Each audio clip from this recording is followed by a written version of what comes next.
एक परिवार की सच्ची प्रेरणादायक कहानी। मैं 8वीं कक्षा में थी जब मुझसे कहा गया, तुम पढ़ कर क्या करोगी? तुम्हारे भाइयों की शिक्षा अधिक महत्वपूर्ण है। उस दिन मैंने अपनी पढ़ाई को अलविदा कह दिया और फिर 22 साल की उम्र में मेरी शादी हो गई। मेरे पति एक अच्छे इंसान थे, लेकिन अपने परिवार के साथ तालमेल बिठाने में थोड़ा समय लगा।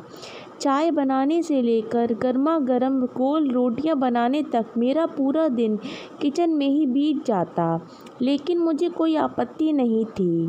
मैं जीवन भर इसके लिए प्रशिक्षण लेती रही और फिर 1 साल बाद हमारा पहला बच्चा हुआ, एक लड़की।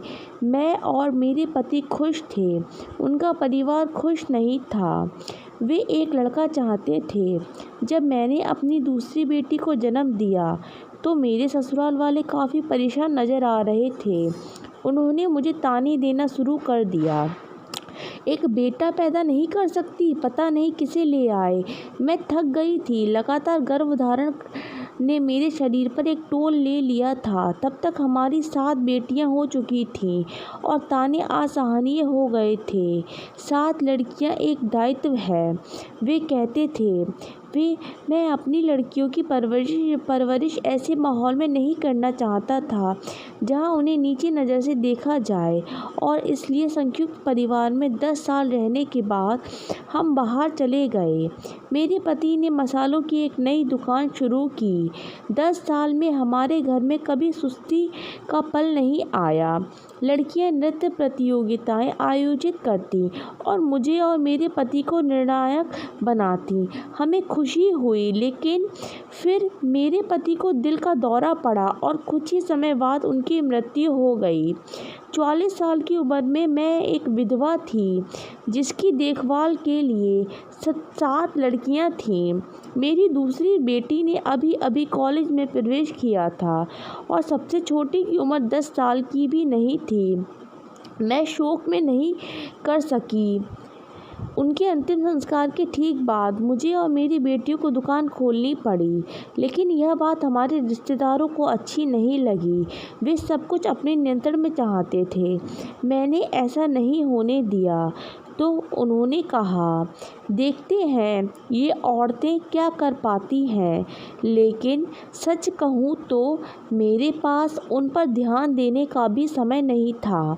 मैं सूरज के साथ उठती, सभी का लंच पैक करती और फिर दुकान पर जाती। यह शुरू में कठिन था। मैं अकाउंट में अच्छी थी, लेकिन मुझे अंग्रेजी नहीं आती थी और हमारे अधिकांश ग्राहक विदेशी थे।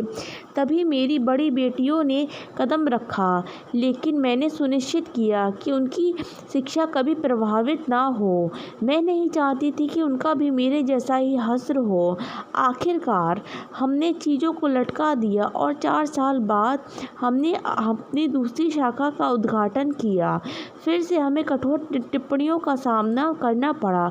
औरत हो कितना ही आगे जाएगी, लेकिन इस बार मैंने उनकी आंखों में देखा और कहा, अब तुम देखो। धीरे धीरे हमने विस्तार करना शुरू किया और सबसे खूबसूरत हिस्सा मेरी सभी बेटियों को शिक्षा पूरी करते हुए और फिर मेरे व्यवसाय में शामिल होते हुए देख रही थी। आज 16 साल में 4 शाखाओं के बाद लोग हमें द स्पाइस गर्ल कहकर पुकारते हैं।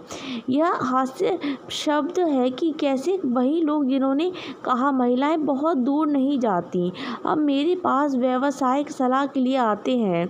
लोगों ने मुझसे कहा था, तुम्हारी बेटियां एक दायित्व है, लेकिन वे गलत थे। मेरी बेटियां मेरी संपत्ति हैं, वे मेरे स्तंभ हैं। दिन के अंत में मेरे माता पिता ने मुझे एक अच्छी पत्नी बनना सिखाया हो सकता है, लेकिन यह मेरी बेटियों ने मुझे सिखाया है कि कैसे एक उद्यमी बनना है।